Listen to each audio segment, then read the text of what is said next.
kulankan ayaa ahaa mid lagu xasuusanay isla markaana loogu duceynayay dadkii ku geeriyooday qaraxii ka dhacay sanadkii 2019 24 July xarunta dowladda hoose ee Xamar ayaa lagu qabtay mu'asasada Macal Nuur ee magaalada Muqdisho.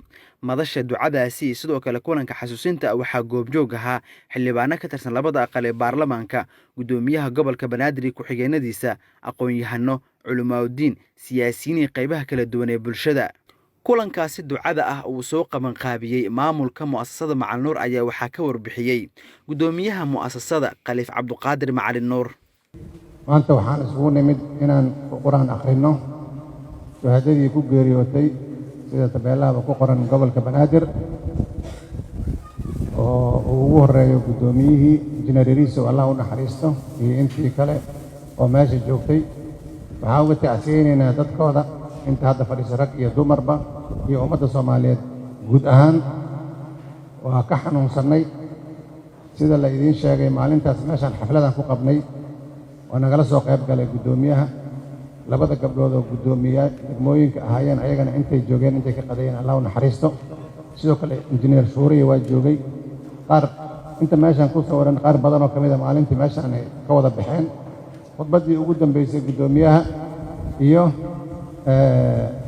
biyihii ugu dambeeyay oo cabo halkan ay ahayd in wax aad looga xumaaday ahaayeen wixii dhacay. ilaahay wax lagu baray waxa uu wanaagsan quraankiisa. maanta marka inaan quraan u aqrino oo aan dhahno ilaahay oo u naxariiso cafi dalkeena nabad ka dhig saasaan isugu nimid. sidoo kale waxaa halkaasi ka hadlay wasiir ku-xigeenka wasaaradda diinta iyo waqaafta xukuumadda federaalka Soomaaliya Cismaan Aadan Dhuubow. runtii waxay noo tahay mid aan kulleyba islenahay waa taariikh bilow noo wada ah maanta fadhigaan u fadhino ee aan ku xasuusanayno oo lagu quraan aqrinayo looguna duceynayo ka wasaarad ahaana mar kastaba runtii meel alla meeshii wanaag ka socda ee eheliyad iyo qoys habaabku ama dhibaato dhinac kastaba ay leedahay inaan mar kastaba duco iyo la joog loo noqdo. runtii ka wasaarad ahaan ee ka mas'uul ahaana waxaan aad u rajaynayaa sida tilmaanta taabta maanta in aan kulleyba ballan qaadayno inaan inta kulleyba gudoomiye hore Allah u naxariiste inta laha mataqaanaa kulleyba waqtiga iyada alla geeriyootaba in aan kitaaba heer cilmiya iyo kitaabo masaaxiif ah oo tira ah inaan u bixinayno taayadana aan doonayno inaan masaajidada degmooyinka gobolka Banaadir ay gaaraan. kale waxaan maleynayaa dhagacada hortaya fadhiya inay noqon doonaan kuwa kulleyba ay mas'uuliyadda si gaar ah u qaadi doonto oo meeshay noqotaba ama degmooyinka ama xaafadaha ama ardayda si loo gaarsiiyo. taasaana waxay u noqonaysaa mid kulleyba waddo ah oo gargaar u noqota. dhinaca kale xarunta dowladda hoose ee Xamar oo ay ka dhacday mashaqadaasi sanadkii 2019 waxaa sidoo kale lagu qabtay kulan loogu duceynayay dadkii ay dhibaatadu ka soo gaartay qaraxii halkaasi ka dhacay. gudoomiyaha gobolka Banaadir ee qaybaha kala duwan ee bulshada ayaa halkaasi ku sugnaa. gudoomiyaha gobolka Banaadir ahna duqa magaalada Muqdisho Cumar Maxamuud Maxamed Cumar Filish oo kulankaasi ka hadla ayaa sheegay in mar walba ay xasuusanayaan dadkii lafdhabar ku ahaa gobolka Banaadir. waxa uuna sidoo kale u mahadceliyay mu'asasada Macal Nuur oo kulan dhankooda soo qaban qaabiyay. waxaan rabaa inaan halkaan uga mahadceliyo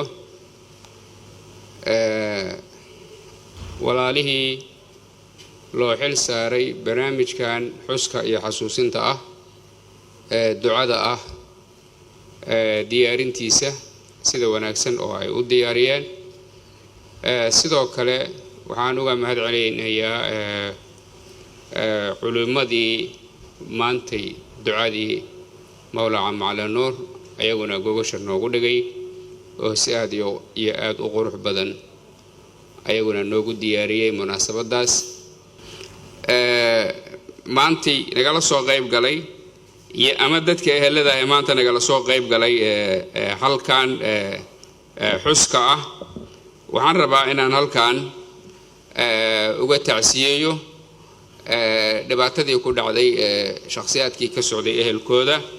isla markaas aan halkan uga ballan qaado wax alla wixii karaankeenna inaan la garab taaganahay.